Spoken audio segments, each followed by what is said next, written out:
What's up, ladies and gentlemen? It's Two Dudes in a Rabbit Hole. I'm David, I'm Gavin. And I'm a rabbit hole. I'm Riley. and today we're going to go over off-season preview for the eliminated teams from the divisional round. I'm going to start it off with Jacksonville. I think an area they could do better in is in their safety area. Their safeties could use some help. Um, that being said, there are a handful of good, I'd say, from looking at this free agent list for 2023, there's at least 7 or 8 safeties who would be a good fit for them and really help secure that back end of the defense. Because they had the pressure, they had the pass rush, they had good linebacker play. I think next year, a spot that I didn't know they actually got was a wide receiver who didn't play this year I love it. I love it. because he was suspended. They have Calvin Ridley.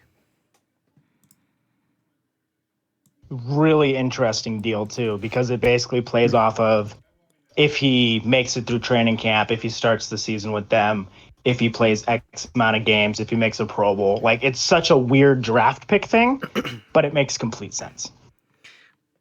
But I think that kind of shores up the other question about, wide receivers.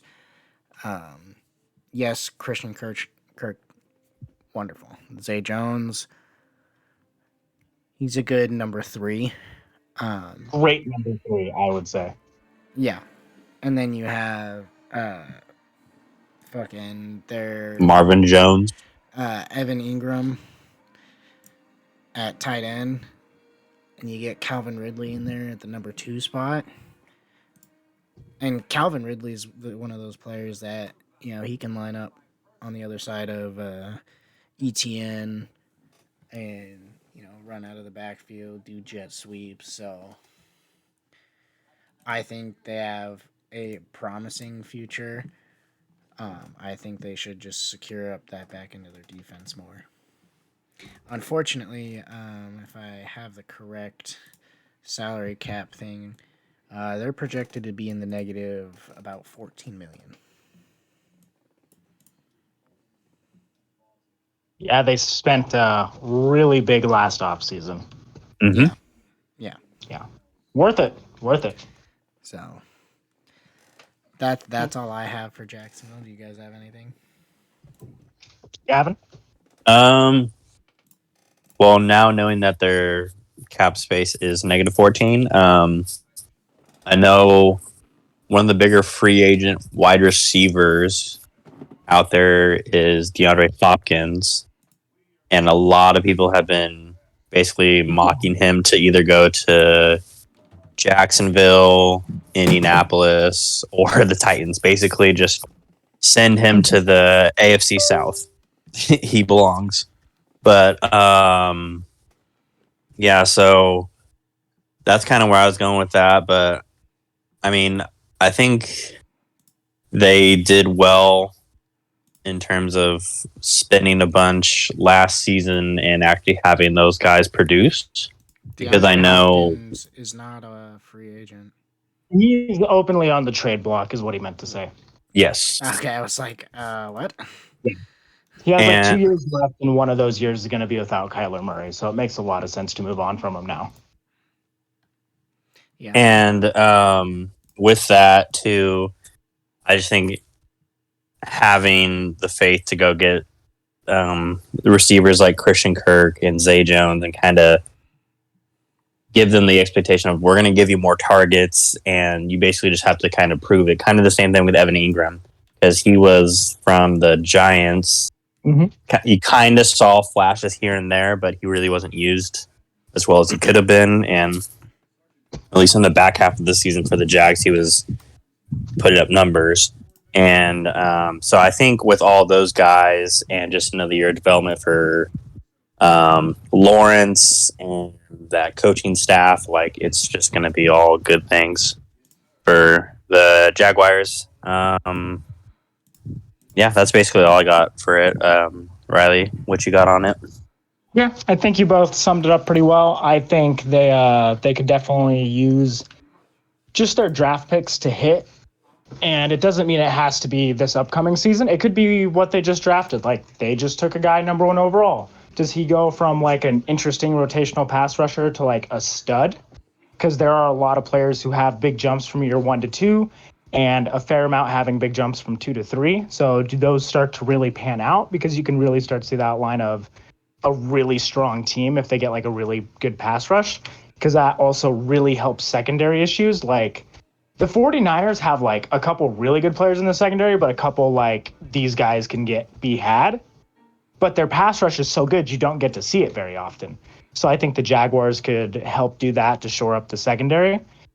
Other than that, I think it was just a really good year for them. Like, they made the playoffs, they won the division, they had a couple good stretches of football, and you can see the outline of a potentially like really, really good, dare I say, Bengals-esque team.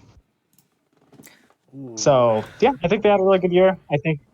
I know it's lofty expectations. And what if they're a tier below that? Like, Jacksonville would kill to be 11-6 3 years in a row, right? Yeah. Like, that would be really good. And it's not always about being 14-3 and winning a championship. Sometimes it's about being confident. And then one year you catch lightning in a bottle and somebody gets hurt.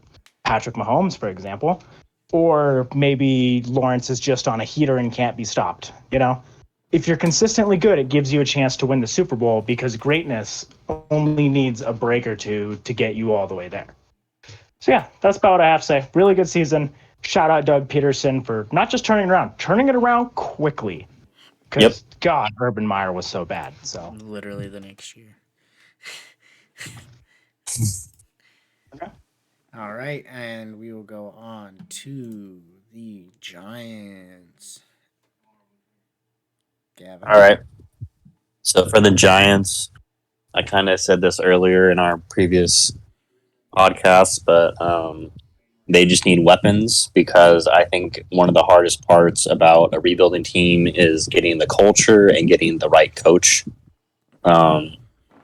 I think Brian Dable has had a lot of past experiences playing with a bunch of different teams in the NFL and in college. I didn't know this, but I guess he was on the Alabama squad when they had Jalen Hurts, as well as the coordinator for the Patriots. So he has like 5 some Super Bowls. So I think having that type of person around a young team like a Daniel Jones and a Saquon Barkley is very beneficial to their growth as players. And they also got 2 rookies this season that played very, very well. I believe one was Thibodeau, who was like a linebacker pass rusher type of guy. And then the other guy was Evan Neal, who is a tackle, I believe. And they're both outstanding and good picks. Way to hit on those when they took the opportunity. And I think their big thing is if they have cap space, try to get a receiver or try to trade for one. Again, going back to DeAndre Hopkins, if he's available, that'd be an awesome weapon to have, even though he is a little bit on the older side. But I also think, like, even if they don't get higher end receivers, if they could just get like a good veteran present type of receiver, because the other receiver I was thinking of too is Brandon Cooks or maybe a Michael Thomas. Those type of guys in there would be great, because especially with that offensive coach, that could definitely help take the pressure off of both Daniel Jones and Saquon Barkley. Yeah.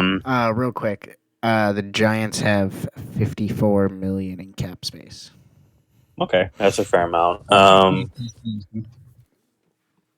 Another one potentially further in the future is if Odell Beckham Jr. comes back, looks healthy enough. Where does he go? That could definitely be comes back to New York, because they actually are a playoff team.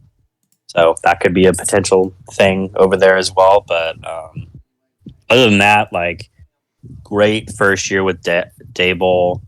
Continue to build on it, and the sky's the limit for the Giants if they just continue to roll with what they got. All right. Yeah, I don't have much to add to that. Like, I think Gavin summed that up for me. Just what's the decision on Daniel Jones? I think it's just a wait and see. And other than that, just improve, add a couple guys. Don't overspend and lock yourself into too many long-term deals. So, Yeah, what do you have, David? that's pretty much about it for me. 54 million in cap space is a lot. But we all know in the NFL that doesn't go a long way. So, yeah, don't spend too much on those long term contracts unless you're for sure in what you're doing. Or you end up like the Saints where you have like 1.5 million different void contracts and just really hard. Like they're making a bunch, but when you actually trade or cut them, you're only saving like 1 million or 2 million in cap space. Yeah. So don't fall into something like that. I could listen to a cap expert talk about the Saints' cap issues over the last 3 years for like hours. It's really actually super fascinating. Yeah. All right. Yeah. And then we have the Bills. Gavin. Oh man. So for the Bills, I mean, as long as you have Josh Allen, as long as you have Sean McDermott, you're still going to be competing at the highest level. For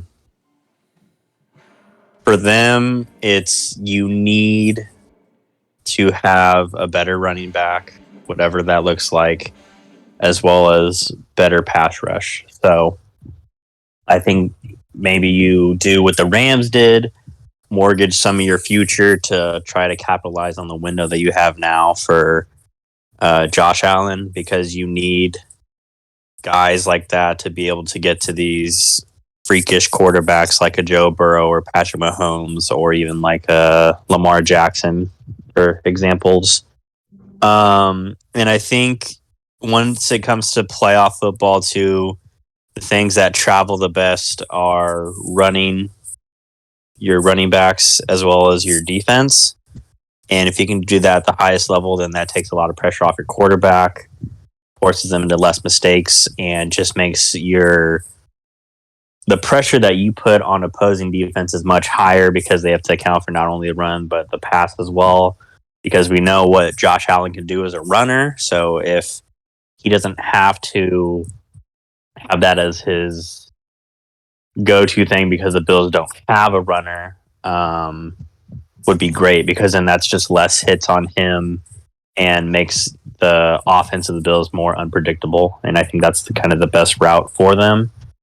I guess the other thing too is they had a lot of injuries around their safety positions, not counting DeMar Hamlin. I think it was I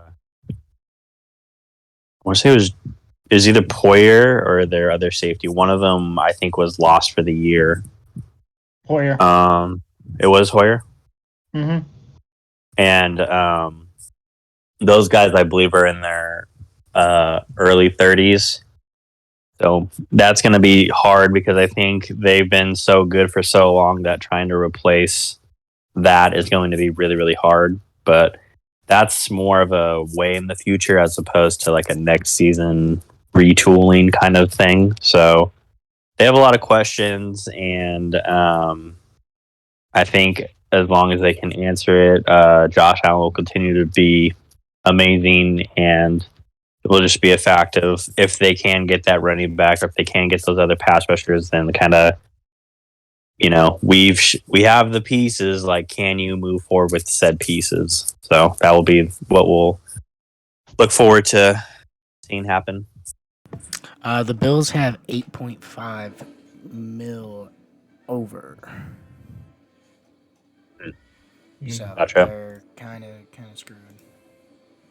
You can always figure stuff out, though. Mm-hmm. Yeah. Yeah. I'm going to agree with Gavin on the running back and pass rush situation. I want to add that they kind of pretty badly I feel like this is actually a really good comparison. if you just took T. Higgins from the Bengals and put it on the Bills, I kind of feel like they have nearly identical weapons. Absolutely. Diggs isn't quite Chase, but he's like what, the sixth best receiver in the NFL? Oh no. And then a good but not great tight end. I think their running backs, Singletary, I think went over 1,000 yards. So I think he's actually pretty comparable to Mixon, except he doesn't have as much of a track record. And then they have Cook, who looked pretty good, especially in the back half of the year when he started getting more playing time, getting used to playing in the league. I think they're actually really similar to the Bengals. It's just that fine line between who's your number 2 receiver. It's Gabe Davis, who disappears for 3 weeks, has 170 yards, disappears for 2 more weeks, has 130 yards and 3 scores, disappears for 4 weeks, and you're like, crap, I need consistency. I feel like they're also a team that's a receiver short. And I have this whole theory thing where you either need an elite pass rush or an elite receiving core.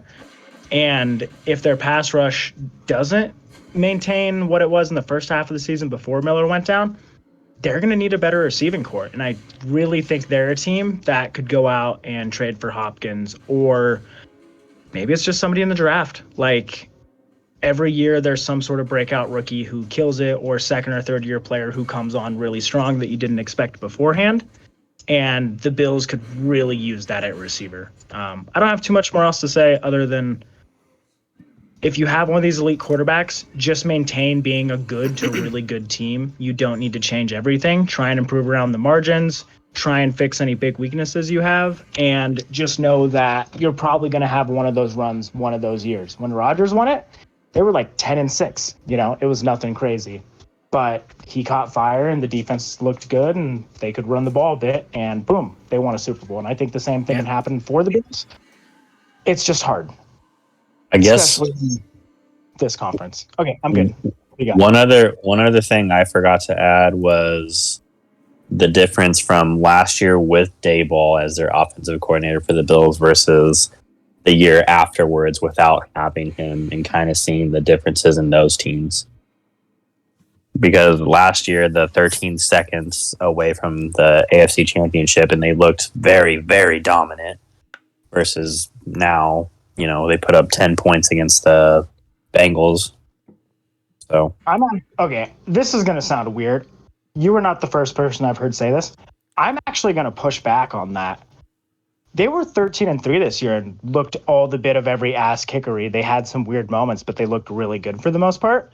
Last year, they were 11-6 and put up like fucking, 7 points or something against the Jaguars midseason? Like, I thought last year was actually like a super inconsistent, weird season where 11-6 is not impressive at all, in terms of like clear championship contenders. Like, it gives you a chance. But like this year, they were in a driver's seat to get there. And I feel like they were a lot better this year than they were last year. Last year, it was so frustrating watching them lose games that they should have been winning. This year, yeah, they had a couple weird losses, but they had twice as many last year as they did this year. So I have to push back. I keep hearing that, and I'm like, this year's team was better than last year's team. It still has too low of lows either way, though. Yeah, I also just think to offset that, they got way better defensively by adding Von Miller. World of difference. Yep. Yeah. David? I don't have anything to say. You guys summed it up pretty perfectly. They just need to hit those marks and get those few key players. On to when they win it, they'll be 9-8, and we'll be like, we knew it was going to happen. It'll be something stupid. On to the Cowboys, or should I say Cowgirls. Hey. Okay. So I took them to win the game. Still feel good about the defense. I don't believe in Dak anymore. I think... Or you believed in him? Okay, so... And this is very, very small rabbit hole, hopefully. Do we remember when everybody looked at the Russell Westbrook contract after it went to Washington, and we looked at it and went, this is untradeable? And then it was traded. And then it was like insane that happened somehow.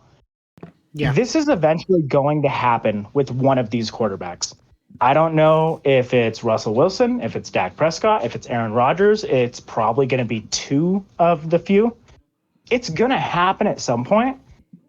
The problem is I'm just going to kind of operate under the assumption that it's not going to happen until it does happen. You know what I mean? So, like, I would like to look at it and go, I don't think Dak's going to be here next year. But I also can't look at it and go, oh, yeah, they probably trade for Aaron Rodgers. Oh, they probably, like, flip it and they get Russell Wilson. Like, or, oh, one of these teams of cap space looked at what just happened in the playoffs and went, that's what I need. Like, it's going to happen eventually. I just can't really believe it's going to happen until it does. So, with that being said, assuming Dak is back next year,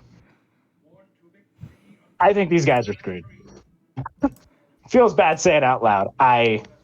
This version of Dak, they need a transformation, and I actually think they have a really good offensive coordinator. I feel like Dak just made horrendous decisions when he didn't need to. Like, that first interception was horrendous. And I know people are talking about like the receiver coming back to the ball. Before that ball was out of his hands, I'm like, yo, the defender is standing in front of the receiver. Don't throw that shit. You know? So.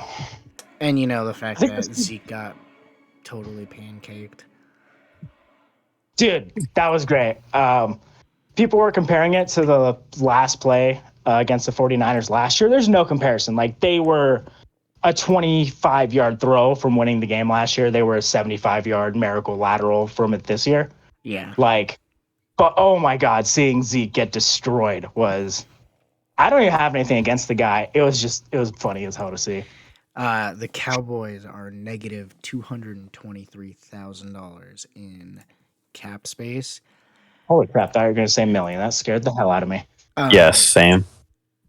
So the only issue is in getting rid of Dak. So if you trade him pre-June 1st, they're going to be negative of $9 million, and that's $58 million in dead money.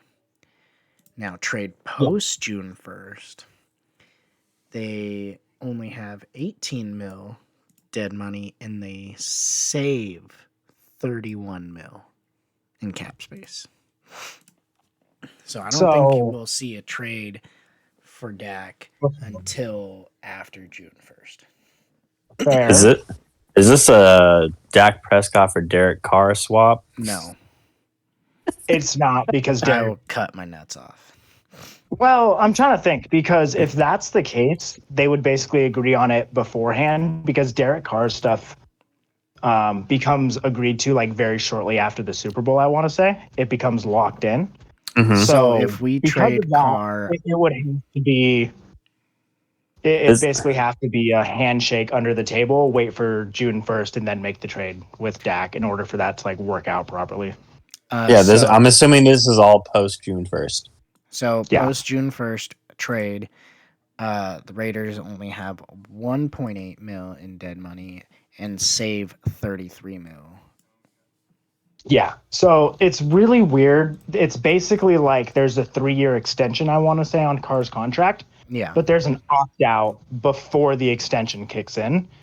One of the weirder contracts, but, I mean, I can't deny it. Pretty fucking genius by the Raiders after what we just saw this year. They're trying to save themselves some money. And I mean, even if we do cut him pre-June 1st, we're only dead $5.6 million, and we save $29 million.